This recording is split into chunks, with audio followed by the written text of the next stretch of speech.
3 جملے کہتے ہوئے میں بریک پہ جاؤں گا، اور وہ آپ سنتے ہوں گے اکثر پولیٹیشن سے جو لوگ ہیں کہ جناب عوام احتساب کرے گی، جیسے ابھی آج لطیف پلیجو صاحب نے کہا کہ عوام احتساب کرے گی۔ ایک جمہوری دور میں یہ احتساب عوام کے پاس ہے۔ آپ سمجھتے ہیں کہ کوئی غلط ہے تو الیکشن میں جائیں، عوام کے ووٹوں نے فیصلہ کرنا ہے کہ کون صحیح ہے کون غلط ہے۔ نہیں بھائی، پاکستان کا سسٹم آپ نے اتنا کرپٹ کر دیا ہے، اور اس سسٹم کو آپ نے بنایا ہے، اور اس کے جو بینیفیشریز ہیں، چاہے وہ بیوروکریسی میں ہوں چاہے کسی اور ادارے میں ہوں، وہ سب آپ کے ساتھ کھڑے ہیں۔ کسی کی مجال نہیں ہے، کسی کی مجال نہیں ہے کہ وہ اس سسٹم میں آپ کو ہرا دے۔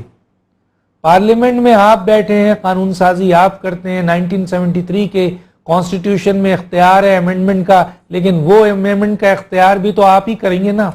تو وہاں آپ نے قبضہ کیا ہوا ہے۔ پھر دوسری بات یہ ہے کہ یہ جو پورا سسٹم آپ نے بنایا، چاہے وہ الیکٹرل سسٹم ہو، چاہے وہ حکومت ہو، چاہے وہ نیچے ڈسٹرکٹ سسٹم ہو، چاہے وہ بلدیاتی نظام کمشنر سسٹم ہو، کیونکہ جمہوریت کی تو اساس بلدیاتی نظام ہے، اس کا کیا حشر ہو رہا ہے آپ کے دور میں؟ تو ایک بات طے ہے، بالکل طے ہے کہ اس سسٹم میں جو لوگ کہتے ہیں کہ قائد اعظم بھی اگر اس سسٹم میں آ کے آپ سے لڑیں، آپ سے جیتنے کی کوشش کریں، تو وہ بری طریقے سے ہار جائیں گے۔ کیونکہ اس سسٹم میں صرف وہی جیت سکتا ہے جسے آپ جتانا چاہتے ہو، اور اس سسٹم میں جیتنے کے لیے آپ اس ملک کے بدمعاش ہوں، آپ کے پاس کرپٹ بہت بڑا پیسہ ہو، آپ اس ملک کے وڈیرے جاگیردار سرمایہ دار ہوں، اور آپ اس ملک کے پورے اداروں کو خریدے ہوئے ہوں، تو پھر جا کر آپ جیت سکتے ہیں، ورنہ ووٹ کہیں اور ڈلتا ہے، نکلتا کہیں اور ہے۔ خدا کے لیے یہ جو جملے آپ کہتے ہیں کہ احتساب کرے عوام، یہ عوام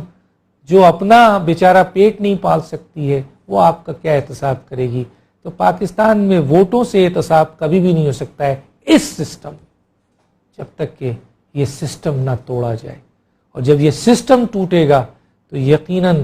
پھر آپ کو ووٹ نہیں ملیں گے، چاہے آپ کوئی بھی ہو۔ دیکھتے ہیں، اس پہ بات کریں گے، میرے ساتھ ہیں، مزید ایشوز پہ بات کرتے ہیں کہ کون سا نظام ہوگا، حفیظ صاحب سے پوچھیں